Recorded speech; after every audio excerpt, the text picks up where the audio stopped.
Monday pre opening market எப்படி இருக்குன்னு சொல்கிறீங்களா? நேற்று அமெரிக்கா ஏமன் இருக்கிற ஹுர்தீஸ் மேலே அவங்க வான்வெளி தாக்குதலும் மற்றும் மிசைல் தாக்குதலும் அவங்க நடத்தியிருக்காங்க. கத்தாரில் இருக்கிற அல் உதீத் ஏர்போர்ட்ல இருந்தும் அல் தஃப்ரா விமான நிலையத்திலிருந்தும் விமானங்கள் கிளம்பி ஏமன் இருக்கிற முக்கியமான டார்கெட்ஸ் அட்டாக் பண்ணதாக அவங்க சொல்றாங்க. இதில் 31 ஹுர்தீஸ்க்கு மேலே இறந்ததாகவும் நம்ம தகவல் வந்துட்டு இருக்கு. இருந்தாலும் இந்த ஸ்ட்ரைக் காலையிலிருந்து தொடர்ந்து நடந்துகிட்டு தான் இருக்கு.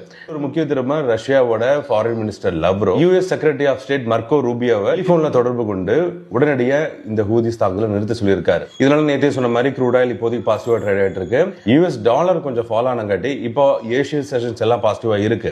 ஏஷியா டவ் 1.27% பாசிட்டிவா இருக்கு. ஜப்பான் மார்க்கெட் இன்னைக்கு 1% பாசிட்டிவா இருக்கு. சைனா மார்க்கெட் ஹாங்செங் 0.8% பாசிட்டிவா இருக்கு. ஜிஎஸ் நிஃப்டி 0.7% பாசிட்டிவா இருக்கு. ஜிஎஸ் நிஃப்டி பாயிண்ட் பண்றது இன்னைக்கு ஒரு கேப் செஷனா ஓபன் ஆக போகுது. 150 பாயிண்ட்டுக்கு மேல கேப் அப் செஷனா தெரியுது. 22,450 அப்படிங்கிறது இப்போதைக்கு ஒரு இன்டர்மிட்டன்ட் ரெசிஸ்டன்ஸ் பாயிண்டா இருக்கு. இந்த பாயிண்ட்டை தாண்டி மார்க்கெட் ட்ரேட் ஆகிற பட்சத்தில் நமக்கு ஒரு ஷார்ட் கவரிங் ரேலி அந்த இடத்துல வர வாய்ப்பு இருக்கு. அதனால மார்க்கெட் ஓபன் ஆனதுக்கு அப்புறம் திரும்ப மார்க்கெட் கன்சல்ட் ஆயிட்டு 22,450 கீழே வர வாய்ப்பு இருக்கு. இந்த 10 மார்க்கெட் ஓபன் ஆனதுக்கு அப்புறம் கம்ப்ளீட்டா சேஞ்ச் ஆக வாய்ப்பு இருக்கலாம். Option traders MSV STL full conversion complete பண்ணுங்க. என்ட்ரி பர்ஃபெக்ட்டா இருக்கும்.